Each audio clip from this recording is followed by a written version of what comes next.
Voilà, notre devoir, c'est de vous servir, défendre de valeurs au détriment des antivaleurs, notre lutte de tous les jours, et nous sommes là que pour ça. Merci en tout cas de nous faire confiance. Binobaye Ndima, Kolanda, Maïo, Torosala, Binobaye, confiance. Vous nous suivez en République démocratique du Congo, vous nous suivez aussi ailleurs, en dehors de nos frontières, vous nous suivez. Et nous sommes là que pour vous servir. Voilà. Vous êtes sans ignorer que nous avons toujours l'habitude d'avoir un invité. Et aujourd'hui, nous avons un plaisir. Comme vous le constatez, nous ne sommes pas vraiment à plateau comme d'habitude, mais nous sommes descendus juste pour nous informer, pour former Bino dans l'objectif Peliti. Aujourd'hui, nous avons un plaisir de recevoir quelqu'un. On va parler structure où il faut promouvoir la valeur, où il y a pour intérêt à les Congolais. Yango, il y a l'élément, motivation et pousser biso, il y a quitter sur le terrain, pour écouter il y a M. Alain Malemba, ou Azali président national, il y a structure GEPAGOF. Voilà, on va essayer de parler avec lui, c'est quoi vraiment l'objectif, c'est quoi vraiment l'idée principale de cette structure. Nous allons découvrir ensemble avec vous. Voulez-vous participer ou vous avez des questions par rapport à ce que nous allons parler avec M. Alain? Posez-nous des questions. Nos numéros sont là bas de vos postes récepteurs. Nous sommes là que pour ça. Voilà, je ne peux pas démarrer cette émission sans pourtant dire un grand merci à l'euro dans l'ombre. C'est lui qu'on appelle affectueusement, très souvent, messieurs. La plupart, il y a des éléments où des fois il y a des questions, des fois il y a des suggestions par rapport à l'élément. C'est M. Credomboui. Voilà, c'est M Africa, auto collaborer, auto travailler, auto bunda. À chaque fois, il y a pour réaliser une émission dans des conditions bien. Si tu vois qu'elle va fleur, voilà, je le salue. Voilà, comme je vous avais dit, il est avec nous, M. Alain Malemba, le président national de GEPAGOF. Bonjour, monsieur le journaliste. Bonne santé, bonne activité. Non, santé Zamalamu. Et les activités se passent aussi bien. Très bien. Au sein de notre structure. Très bien. Non, c'est un tombe la maman Mungongo Muke. J'espère que vous êtes à l'aise. Oui. Et c'est un mali dans Ngambona Biso, Yamba Biso, na GEPAGOF. Oyo. S'il faut préciser, la génération Patricia Gongo Forever. Génération Patricien Gongo Forever. Voilà, merci en beaucoup. Sigle GEPAGOF. GEPAGOF. Voilà. Nous avons poussé Penza. Émission aller dans l'ingala, parce que de ça la émission dans la langue soit semble facile. On a beaucoup plus de préférer l'ingala pour et permettre maman à te carabiter écouter et permettre à faire fond. Balanda biso malam comme langue nationale. Mais quand on limbo la biso mokié, tu me découvrir qui est Alain Malemba pendant quelques minutes. Alain Malemba Azali Nani exactement. Merci beaucoup pour la motuna. Le journaliste Welo. Monsieur Alain Malemba, c'est d'abord un jeune courageux, un jeune Congolais courageux. Wapi azana ambition et belé pour mboka oyo. Très bien. Je suis manager et puis orateur international dans une entreprise de la place Edmark International. C'est une entreprise d'abord qui nous a formés en ce qui concerne la santé préventive. En ce qui concerne la santé préventive, sur comment vous pouvez lutter contre l'obésité et les maladies cardiovasculaires. Parce que les lots oyo, batebele, par exemple la kacha bilialia, limela mela.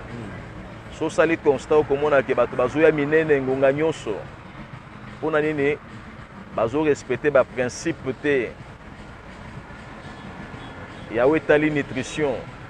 Mais en parlant de nutrition, il y a des conséquences demain.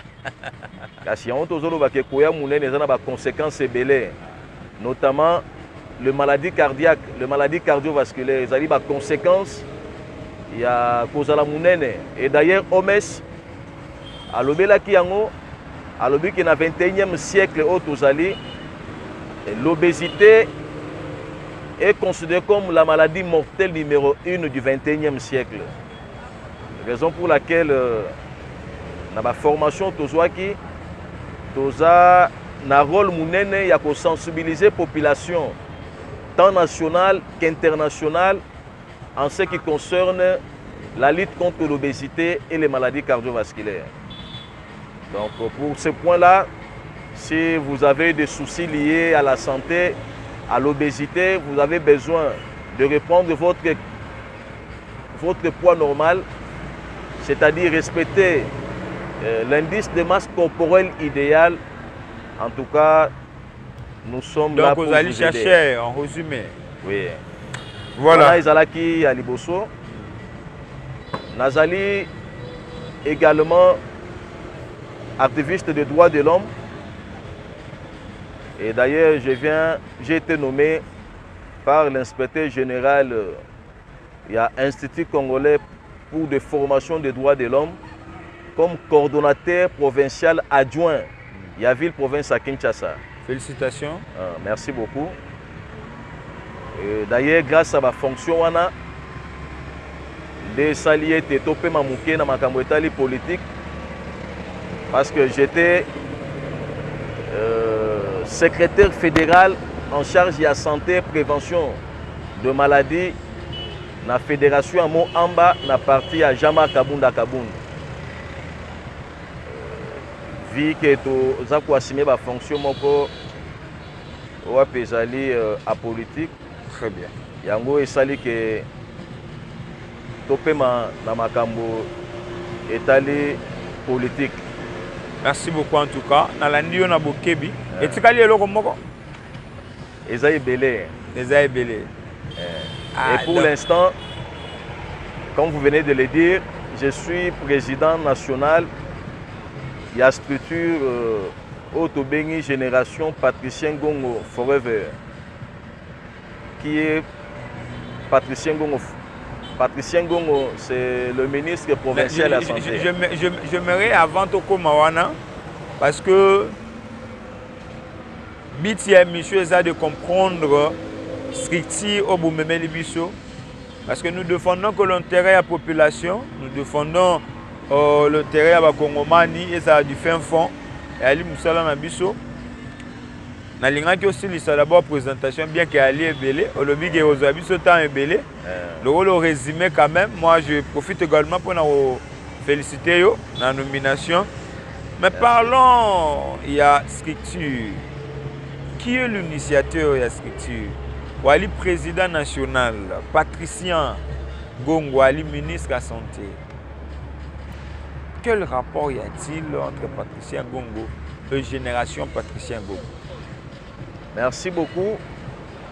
D'ailleurs, les opérations n'ingisa ya kopesa lolenge nini structure ezalaki créée. Donc parle-nous vraiment de l'origine, oui. Parce que dans la question car après présentation où il y a exposition et origine, il y a structure. OK. Structure ezalaki créée suite il y a un événement où elle est kaki. Je pense que vous êtes sans ignorer na inondation au wapi le kaki du 4 au 5 avril dans le quartier notamment dans nous na Salongo des bonhommes et tout chaque presque ba quartier belé ba commune peu belé. Alors le gouvernement national par l'entremise il y a un chef de l'État, Monsieur le Président de la République, Félix Antoine Tshilombo, a Joaquin Dingissa, il y a un héberger, sinistré. Donc, Talissi est à motema ya kobika bato. Komuna ndenge bato bakufaki, alobaki te. Azo salela Owapi slogan, le fait Étienne Tshisekedi Wamulumba Tikaki, le peuple d'abord.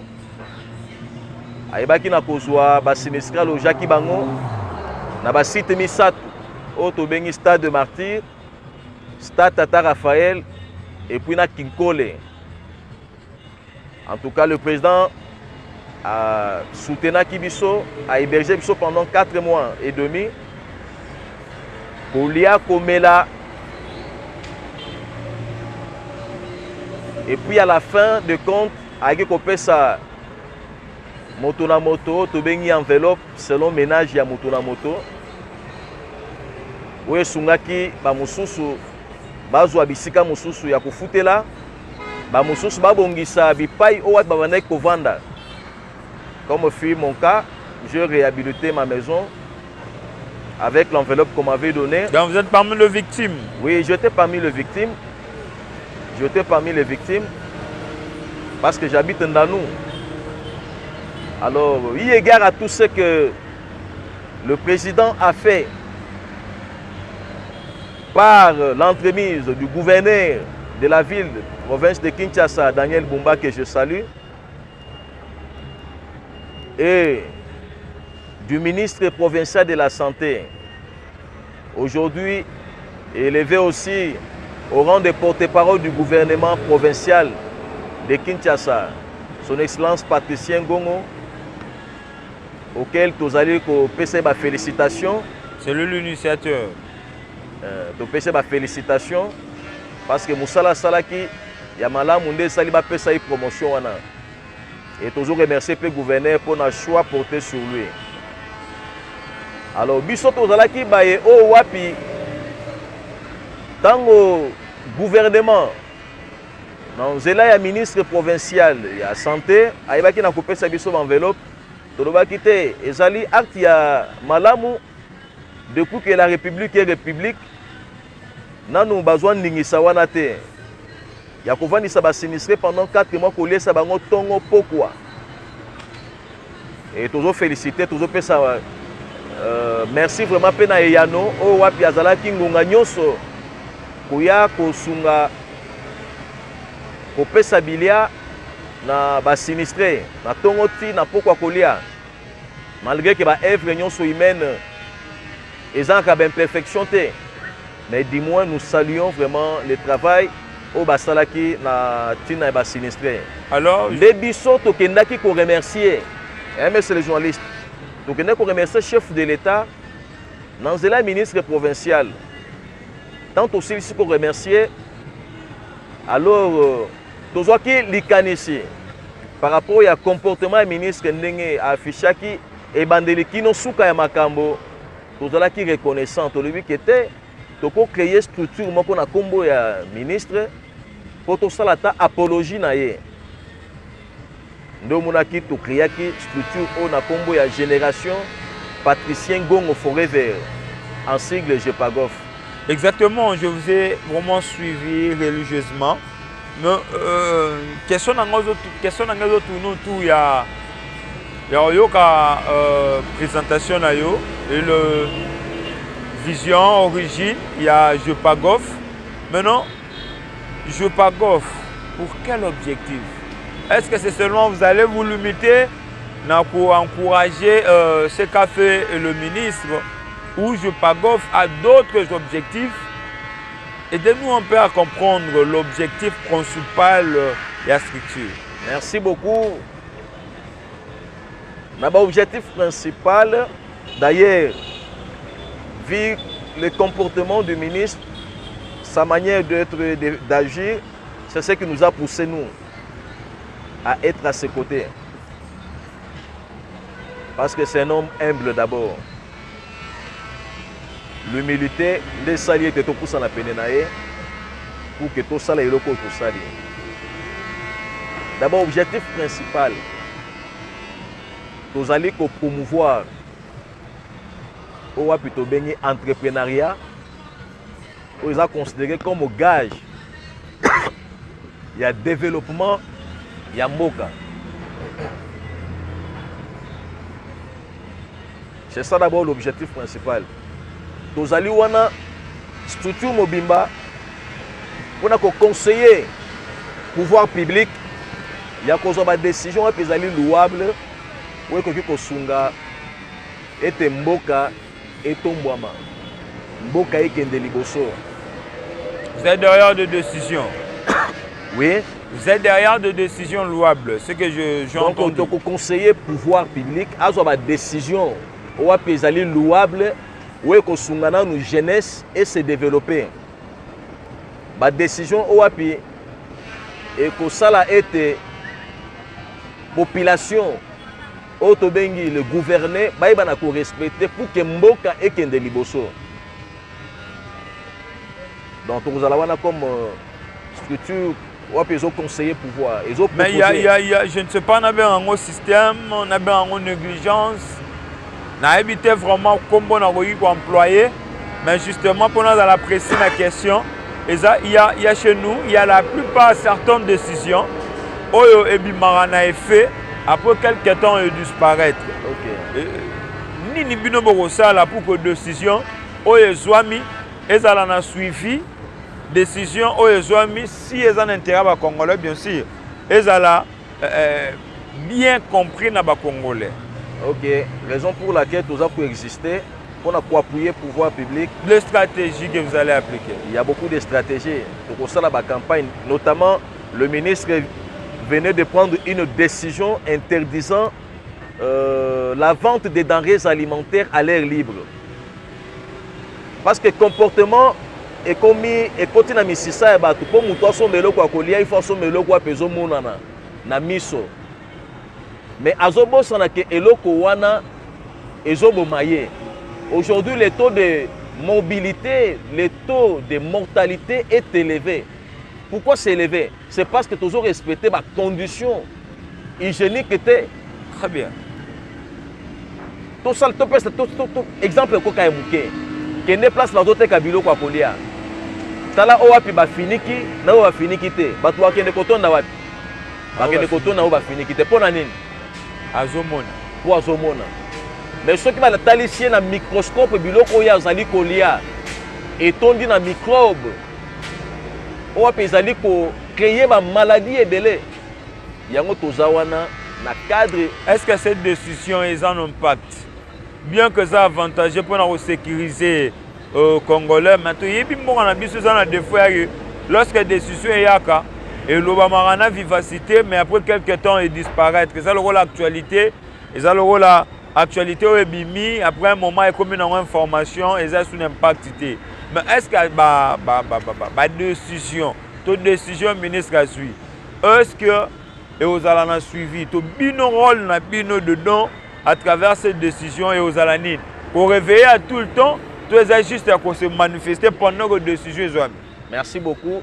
On va se manifester et d'ailleurs pour votre information, le ministère provincial de la Santé avait organisé une formation sur la redynamisation d'une brigade d'hygiène. Aujourd'hui, on a mboka na biso hygiène ezali sous-souté. Kala toza kolobaka ka mobutu na tango na ye hygiène ezalaki respecté. Ezalaki na ba brigadier disait bana kota na ba mapango pona kolandela. D'abord ba condition ya ba toilette pona ko vérifier est-ce que ça en bon état toté. Le loko kota na lopango moko batu bazali plus de 20 30 mais bataka na toilette moko. Qu'est-ce que vous vous attendez à cela? Il y aura des contaminations de maladies. Et lorsqu'il y a des maladies, aujourd'hui, la santé coûte cher. Si vous n'avez pas de l'argent, vous risquerez de quitter ce monde. Alors, nous venons d'abord dans le cadre de sensibiliser pour la prévention. Parce que la prévention ou l'hygiène, c'est une discipline, une branche de la médecine qui vient pour prévenir le maladie. Alors, nous pour sensibiliser la population que le comportement oyowana bozalaki na ngweza malamu te. Ko somba eloko wa pezo kuta ba exposer na balabala te. Parce qu'il y a un moko ne ko bomayo. Na pese exemple. Au moni mituka ozomone vandi n'importe où. Na tongo la muka, sala constant wana. Sokola mutuka wana kende musala. zonga na poko ya kokuta eta ya mutuka wana okuta mutuka wana eza na ba poussière ebele poussière, je dis poussière. Sikotala biloko akolia o wapi tokendaka kosomba polele okuta ngo na tongo we na poko kuti yango oyebi combien de poussière ekoti na biloko wana yo préfère okende kolia tango olie yango eza po obika to po okufa.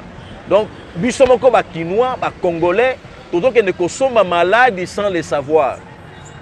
Après tango kokufa ba pasteur bakomi côté ya biso maté ya lokuta ote noko abomaki yo onanya sali yo non non. Merci. Jupagov a se limité dans le domaine de la santé où il y a d'autres couches que Jupagov a pour sensibiliser hormis santé. Tout est focalisé sur la santé pour sensibiliser. Sensibilisation est allée partout. Ils allent pour la Jupagov et ils pour la ministre pour la santé. Nazo pesa yo exemple owapi toluwaki par rapport à acte oyo bourgmestre en sela salaki lelo yo salongo ekomi ba policier fu balekaka kozwaka ba mbongo et pas ba maman batekaka na ba wenze otoyebi ke salongo kala ezalaki nde batu basala mosala mais bourgmestre en sele atambolaki agangeli ba policier ke bino bozo senga bambongo mais tala nzela ya leta ndenge ezali salite bokoki te pona nini kokanga bato oyo po soki bokangi bango bakoya kosala mosala ya kobongisa nini kobongisa bisika bazali koteka ozoteka wana biloko ya kolia mais pembeni salite eza na terrasse tala inconscience niveau ekomi. Vous voyez que ce sont des choses que nous, la structure, nous allons prendre en main pour appuyer. Je vous ai dit que nous sommes là pour conseiller et nous sommes là pour appuyer, pour sensibiliser. Et ça, la santé,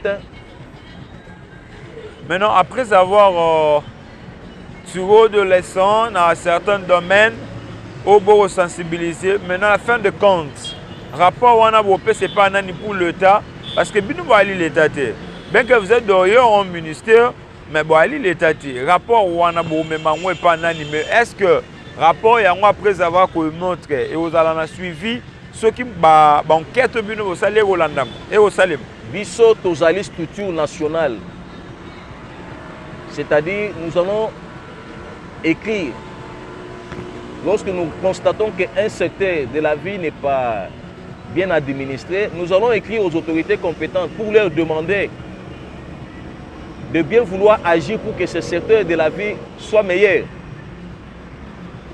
Donc nous sommes là, nous avons besoin que les Congolais, les Congolaises, va reprendre ma bonnes habitudes. Mboka oyo eza ya biso. Mboka oyo eza X Y te, eza ya biso nyonso. Il faut tout apporter, peut toucher na biso de façon que mboka oyo parce que changement et où ta capité na batu belete.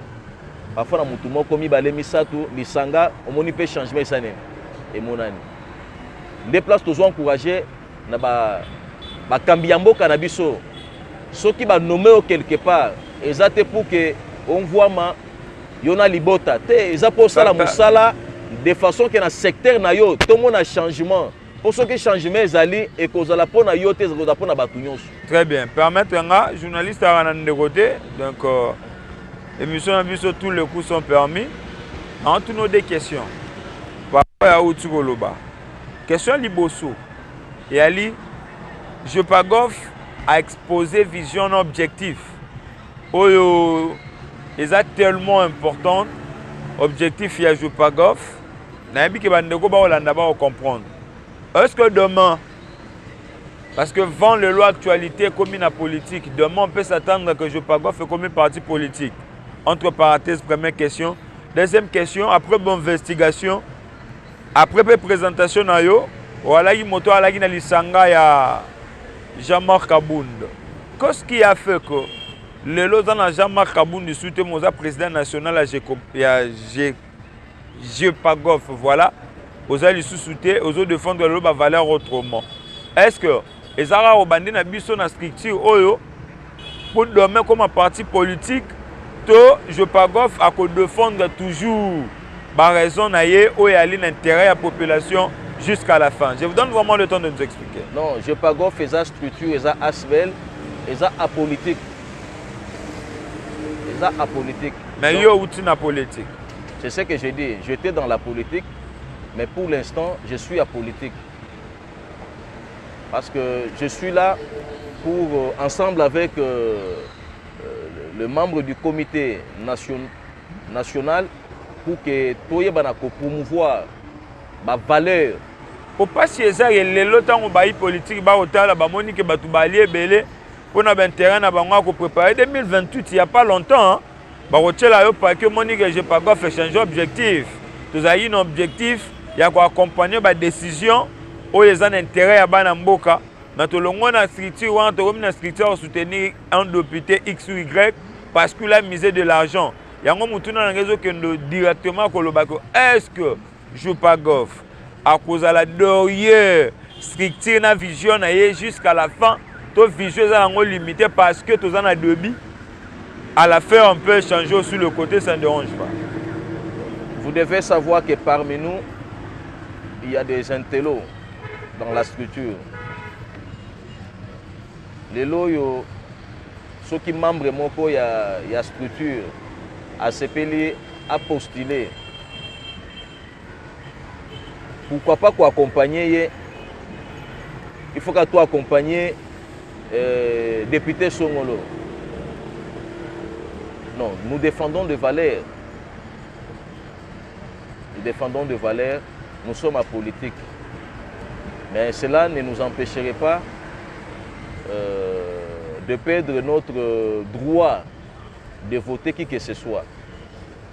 Très bien. Donc, on va comprendre déjà que ce n'est pas moi le problème. Depuis que vous avez commencé dans GEPAGOF, quelles sont les décisions que vous accompagnez yango oyo bomoni résultat nango positif par rapport à la démarche et objectif à GEPAGOF? Déjà depuis Tobandi, tu as accompagné le ministre provincial de la santé, porte-parole du gouvernement provincial de la ville à Kinshasa, dans une campagne de sensibilisation. Pour que tu bandeko et atika koteka biloko kolia en plein air. Ceux qui ont teka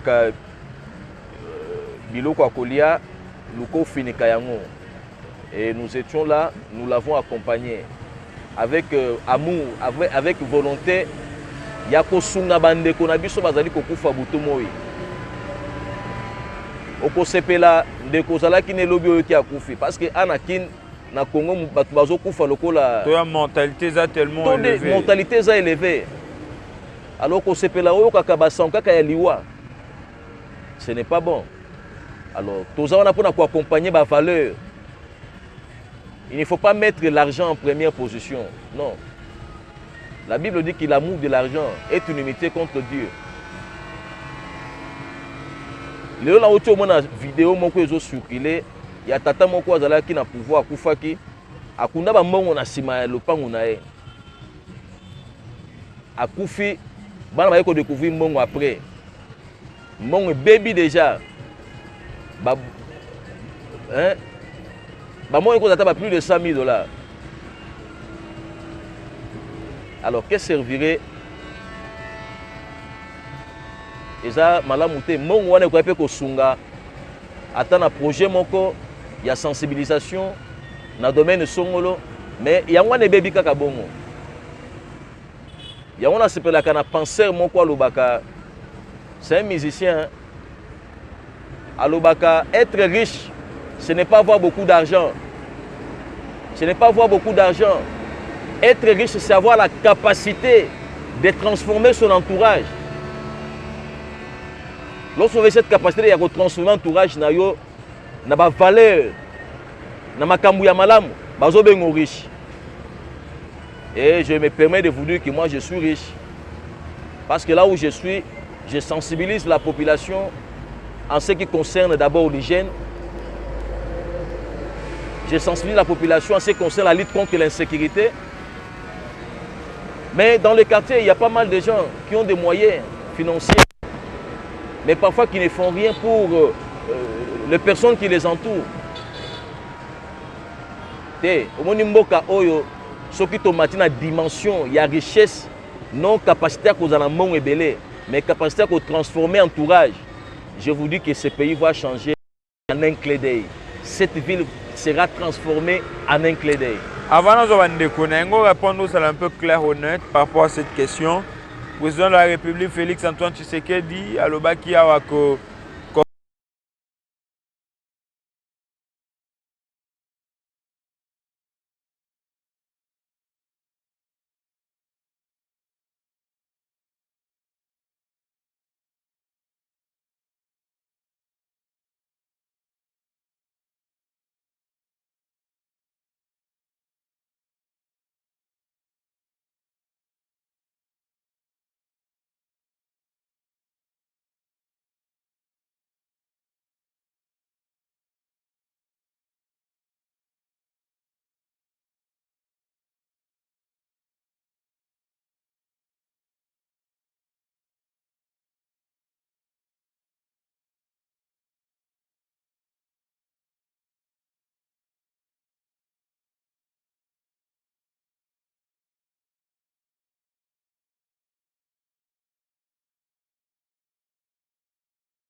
na yo ezalaki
dynamisation et la brigade sanitaire et puis il y a moins espoir. Vous comprenez parce qu'une fois on a une question pour un champion, j'ai suivi la télé, on a posé une question sur la ville la plus sale du monde. Et drôlement, on a eu qui c'était Kinshasa et vraiment et tout chaque Kingamaka, c'est ça là il passe. Merci beaucoup. Donc je repasse la parole à moi. Merci. Deuxième question, il faut répondre. Pour y répondre à la première, est-ce que le Hanan, dès qu'on appelle sur Mbote? Mbote papa. Comment nani papa fonctionne à une carte je pas gof? Kombo nanga monsieur local Ndjovu Raphaël. Maintenant voir m'kien kombo. Naza conseil à président national. Question à tout na qui la stratégie nini pour mettre en place pour nous faire face à la réalité au Congolais vivre. Abeti sur la salité. Mais biso moto message na biso na moto trouver na biso normal. Vous venez sur hôtel remarquer le lot tout autour na biso mona ya salité. Maintenant quelle stratégie bino ba pouvoir stratégie nini bino pour mettre en face il y a réalité à bon kaka ndolenge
landi biso pe na banzela réseaux sociaux. En tout cas, c'est un abisso ali ko servir bino nde bopé sa biso confiance to trahir bino te. Merci na ndebo compter pa ina biso. Ce qui ali ba motivation ba fa na bino te to kuta na bango te, mais vu que ba motivation o ba encourager biso ya ngoti na biso ko luka ba information partout pour na koyana o ali intérêt à la population. Que Dieu bénisse le Congo, que Dieu bénisse le RDC, que la paix quitte nos esprits. Portez-vous bien. Au revoir.